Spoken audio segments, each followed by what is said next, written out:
Don't hold back anymore, because I can see you and are. that's what I'm not. I can see you are. You're not. You may think so, but you're not good at lying. I'm reading stuff on Facebook. People are saying negative stuff about you. They're saying really rotten stuff about you. These detectives are speaking to Matt and Mixie in connection with the couple's brutal murder. But the investigators know the true mastermind behind the evil plan is someone else. Someone who's secretly pulling the strings from the shadows and using these two like mere pawns. The people that you thought were your friends are not your friends. They're all scared and they're all singing like canaries. All right? They want you to take the whole heat for this, and I know that's not true. It's Saturday, November 14th, 2020 in Willard, Missouri, and around 1:20 a.m., a horrifying noise breaks the silence of the night. 105 North Avenue, 52. That's fired. All units respond. Officers rush to the scene and find an unresponsive couple on the front porch. They're identified as Alex Chute and his fiancée, Brianna Spruill. There's blood everywhere, and looking at the victims, it's clear that they're deceased. Brianna has been shot twice, and Alex has taken several bullets to the head. Alex has an empty holster on his right side, and a Glock handgun is lying between them near his right hand. This odd detail adds another layer of mystery to the case. He might have expected that there was going to be a problem, that he was going to have to defend himself. It was fully loaded, so we knew it wasn't a murder weapon, but I noticed a large amount of 9mm shell casings in and around the victims' bodies. At that moment, officers also recall that they were informed about a child being in the house. They rush inside and find her uninjured in one of the bathrooms. She's identified as Alex's 4-year-old daughter from a previous relationship. Officers immediately start canvassing the area for clues, evidence, and witnesses.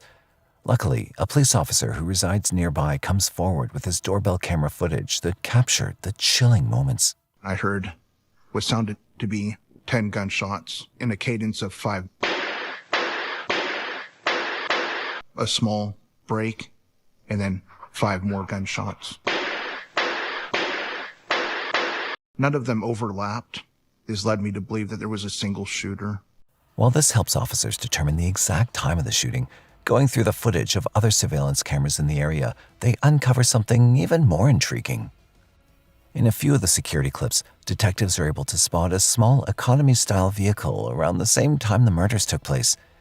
Since the vehicle is captured on camera at night, it's difficult for them to see the license plate or identify the car's color. But even then, it's a crucial piece of evidence that might bring them a little closer to the killer's identity.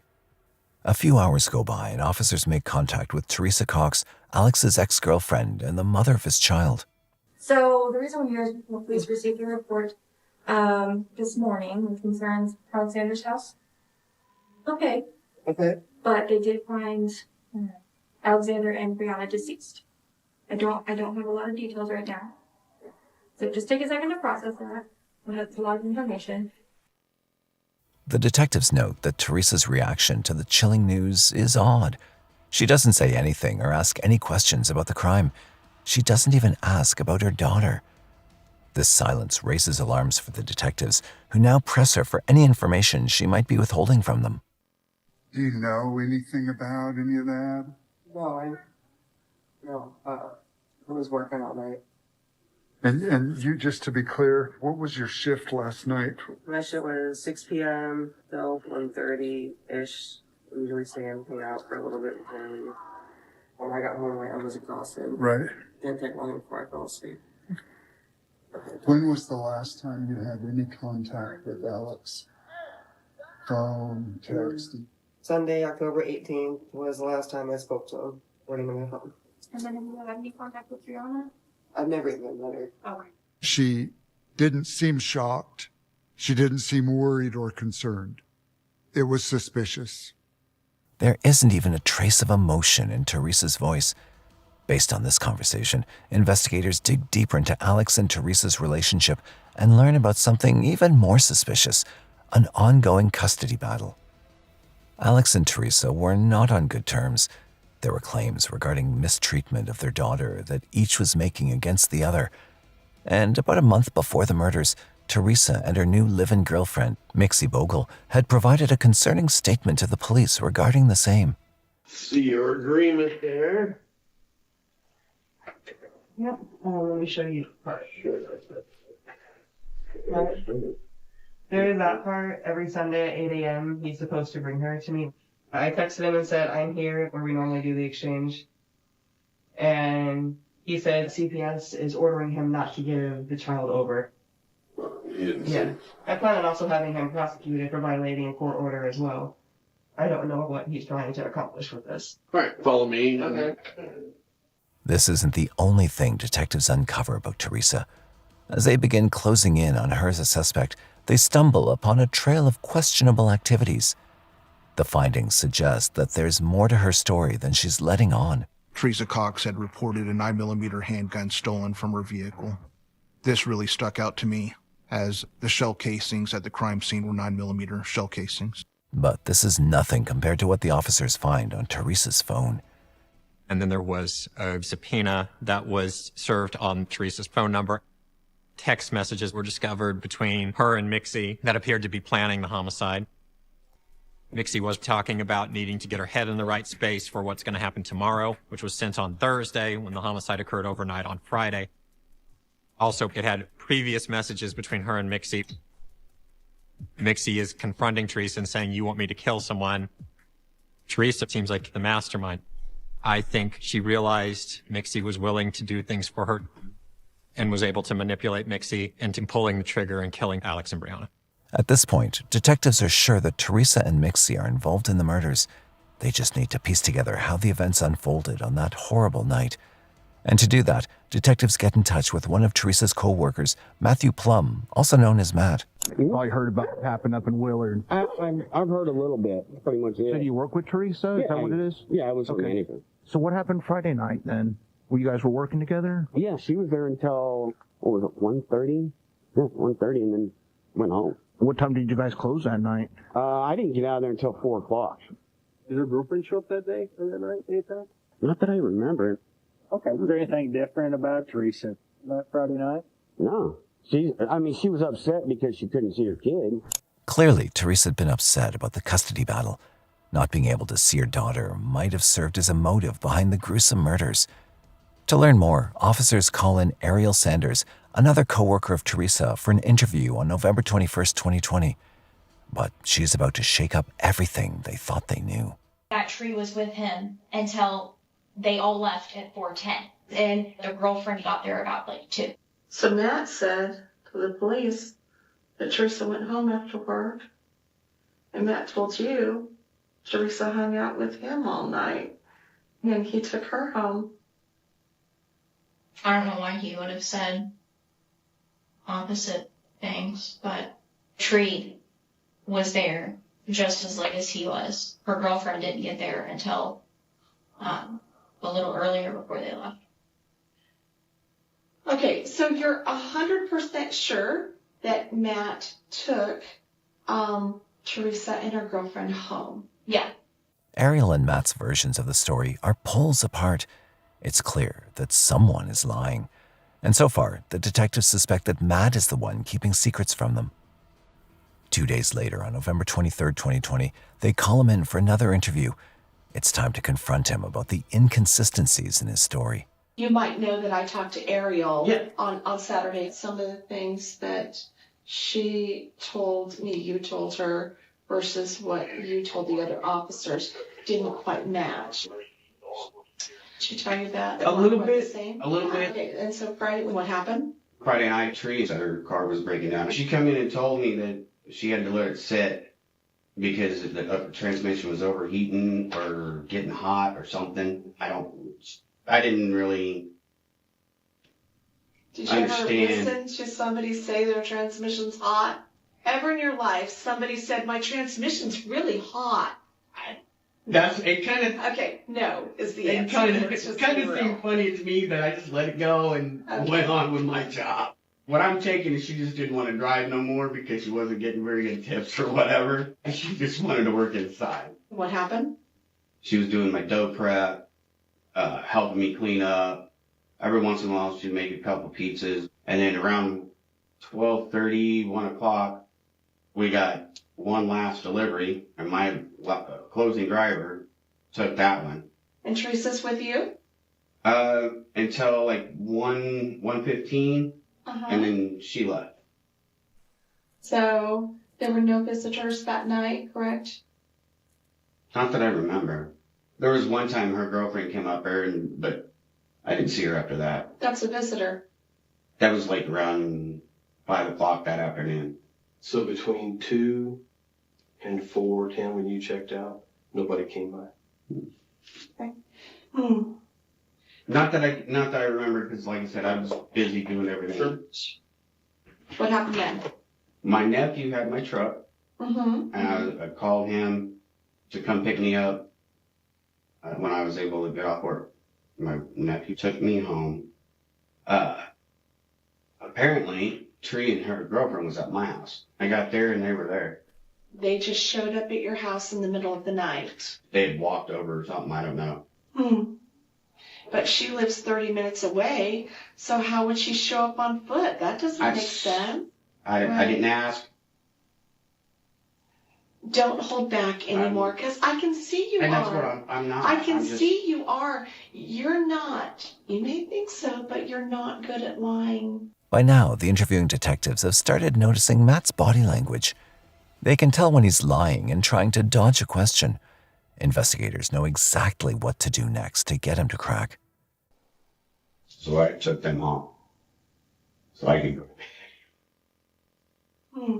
You forgot that you took them home? I was That's a big sleepy. thing to forget. I was sleepy, tired. I was so tired anyway, I didn't even remember. Sure.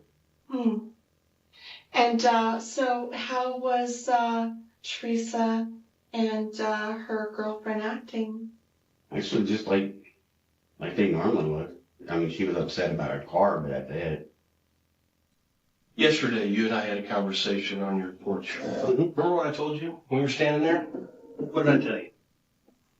To be completely honest with you. You like football? Oh, yeah. Okay.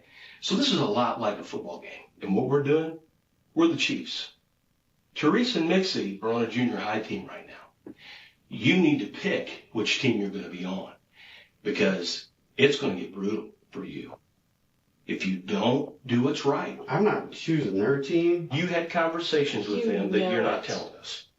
Not them, no. That's not true. That's not true. Being called a liar would upset anyone, but Matt doesn't let it show.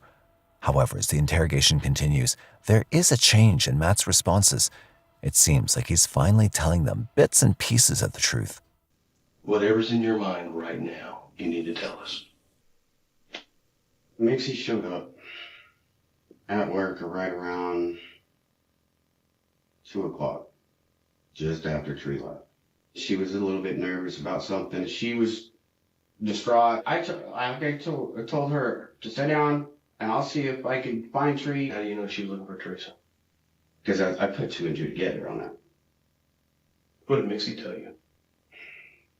She was saying something about she did something horrible. Did you already know? Did you know what she did? No, I didn't. You put 2 and 2 together? I didn't know. I'm hoping she didn't. I don't like that type of crap. You don't like the type of crap where people get gunned down? No, I don't. Yeah, I don't like that either. I think there's a lot more to this conversation than you're letting us know still. She didn't really tell me anything. Is it because you already knew what she did, she didn't have to tell you? You knew it was going to happen? That was a yes. That was a yes. It was. Okay, so you already knew. Okay, you already knew. Got it. Matt eventually asks for a cigarette break. The stress is getting to him, and now is the perfect time to corner him and get the whole truth. Detectives continue to question him outside during the smoke break, and he continues to open up. About 2 weeks ago, before this happened, okay, asking me if I knew where she could get a throwaway gun. We're talking about Teresa? Yeah. Okay. I told her no, I don't. Sure. About a day later, she tells me that she has a gun. She was upset about everything going on. Right. And then she started talking to me about wanting to do it on a certain day. I'm like, well, if you're actually going to do it, do it. But I don't really want involved. If you're going to be at work, hey, there's your alibi. Right. I'm same one on shift. Sure. So I was going with the alibi. So why did Mixie come back to the store? Because that was the plan. That was the plan? I guess for her to borrow Tree's car, go do it, come back to the store, and then pick Tree up, come up, get the car, and go home. What did they do at the game? That I don't know. It seems like Matt is finally telling the truth. And with that, detectives start to believe that Teresa is the mastermind behind the murders. She orchestrated the plan while making Matt and Mixie do all the dirty work. So the plan, was that something that you and Teresa discussed? Teresa discussed with me the plan. And was Mixie any part of that plan that you heard or you saw? Or was it just you and Teresa? Just me and Tree. Okay. So was part of the plan then for Mixie to do the terrible thing? Okay.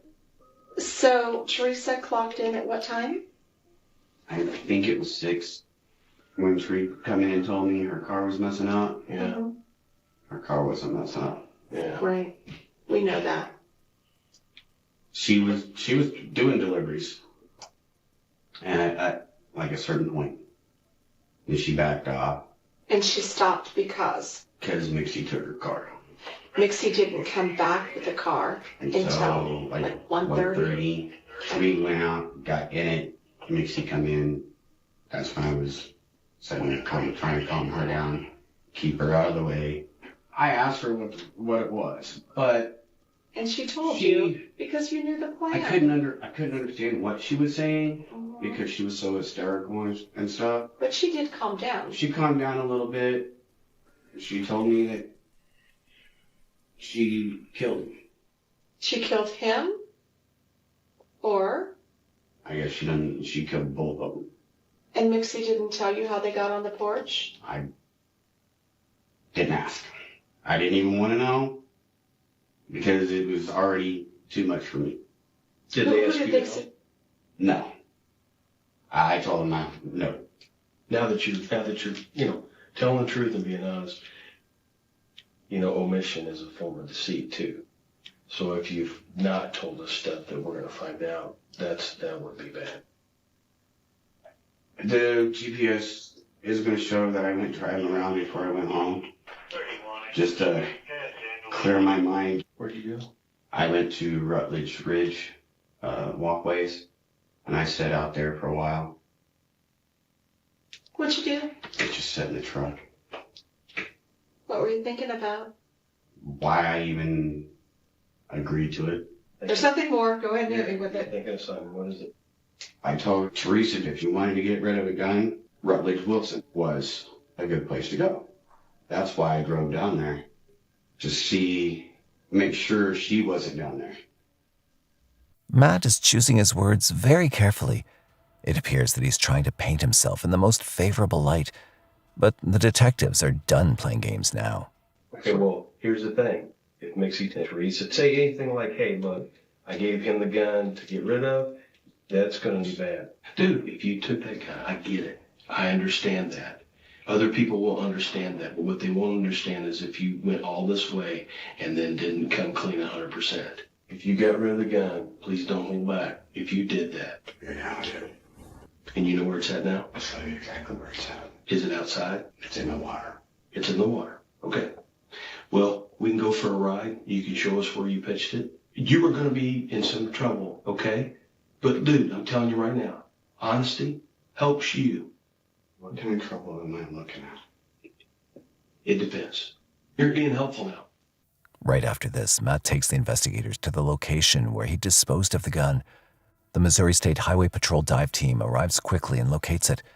The firearm matches the serial number that Teresa had reported as stolen, becoming a crucial piece of evidence for the detectives to strengthen the case against Teresa as it directly links her to the murders.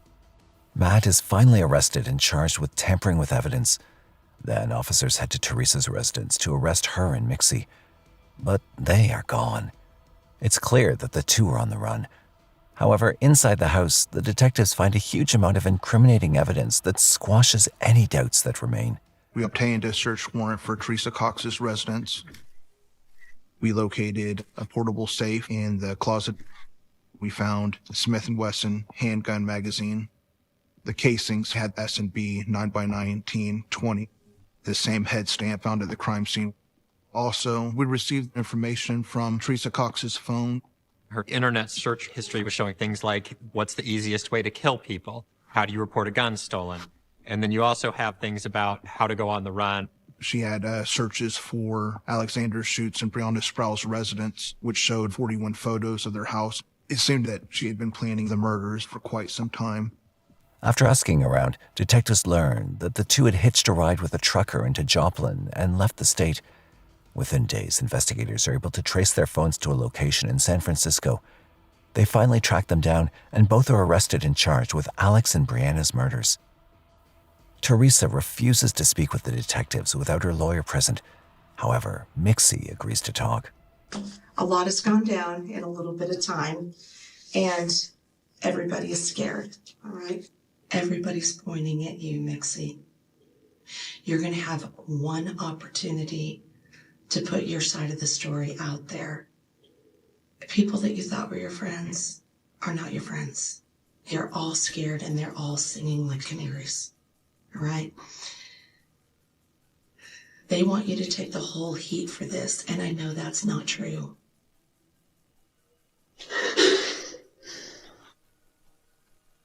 Investigators want to establish that Teresa pressured Mixie into committing the murders, but they need to tread carefully with her, as she cares deeply for Teresa and might try to protect her. You're kind of at a crossroads where you have to make a decision for yourself. Do you want to protect Matt and Tree, or do you want to clarify how this thing came to birth? I already got everybody else's side of it, and I know that if it wasn't for pressure from Tree, this thing would have never happened. Would have never happened. So you tell me what you want to do. There ain't nothing I can say. What kind of relationship do you and Teresa have? She's my best friend. Any more than that? A lot more. I mean, I loved her. Do you still love Teresa? Yes. That's never gonna change. I miss Tree. Just want things to be back to normal. I don't believe that normal's coming back. Tell me about the pressure that you were being placed under by Teresa. I don't want to go into any of this, y'all.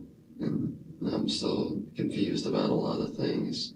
Are you confused about how you got drug into this? A lot of times, yeah. How do you think you got drug into this? I don't know. This is what they feared. Mixie's refusing to disclose any details. She loves Teresa and won't utter a word against her. So the detective now tries another approach to get her to speak.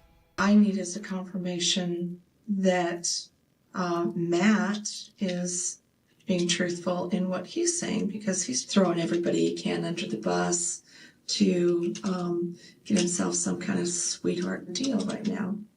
I don't think anybody's going to be truthful in this situation. You're probably right. Are you? I have no reason to lie. Why is that? I'm a liar. Then I guess it comes down to what part did everybody play in this? I guess that's the part that nobody knows then. I don't want to do this conversation anymore. Okay, that's all right. But you're screwing yourself. As long as Tree's okay. Tree's not going to be okay.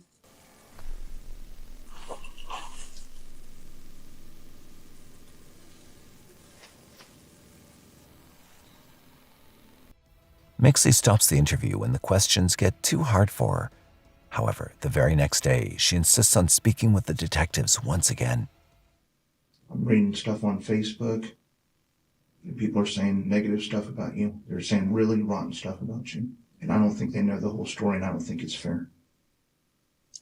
Mixie, did you shoot Alex and Brianna? No, sir. I don't know anything about any of that.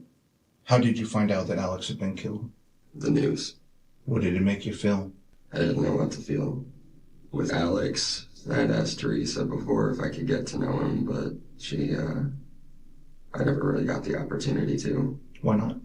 She said he wasn't trustworthy and was a bad guy, and so I was wanting to eventually sit down and get all whatever their bad blood was worked out, but it just never worked out that way. And why was there blood between them? She told me a lot of things. She told me he used to beat on her, and he'd tell everybody it was because he had PTSD. You ever think to yourself, I wish Alex would just go away?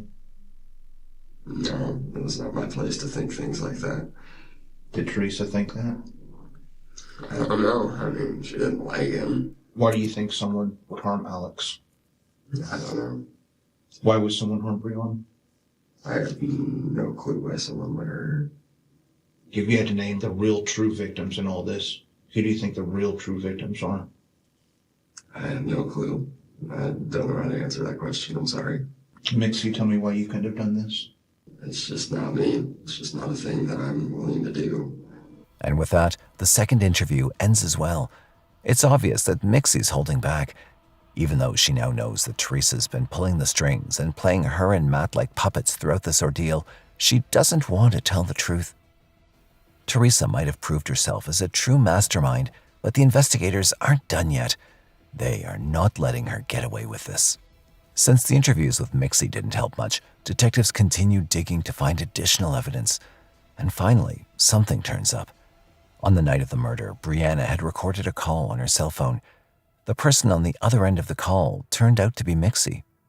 Hey, I'm sorry to bother you again. I just wanted to ask what time you would be back, just so that I kind of know a rough time if I need to be here so I can talk to you guys, because it's important information. I can call him if you want to do that. I'm just trying to reveal it to you guys in person. Let me call him and see when he's going to be home.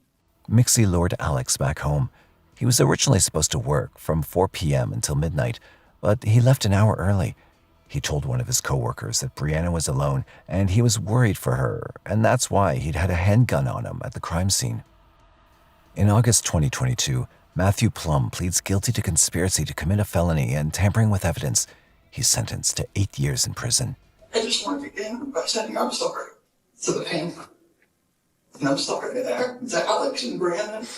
I knew it was wrong, and on the way there I was asking myself, what the hell am I doing? 2 months later, Mixie Bogle pleads guilty to 2 counts of first and second-degree murder and is sentenced to life in prison. I love her, and everything I've ever done is to give her the best life I could. Her safety, security, and happiness are my priorities in this life.